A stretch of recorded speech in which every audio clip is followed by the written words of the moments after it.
school never taught you how to get ahead financially because why would they? And your parents didn't teach you either. Here are 4 rules that I use to get ahead financially. First is an emergency fund, and I wouldn't even start investing until I have 3 to 6 months of expenses set aside, because what if your car breaks down or you get really sick? You're gonna need to be able to cover those expenses. Second is never letting my money sit in a checking account, because if it's just sitting there, you're actually losing as the value of money decreases with inflation.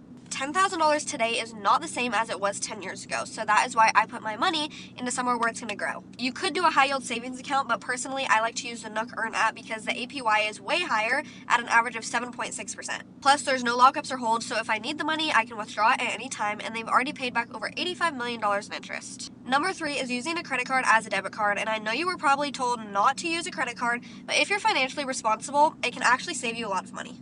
I'm never using it to borrow money that I don't have, but instead I'm paying it off and using the points that I get from it to buy flights, hotels, things like that, so I'm not having to pay for them in cash. And number 4 is the multiple purchases rule.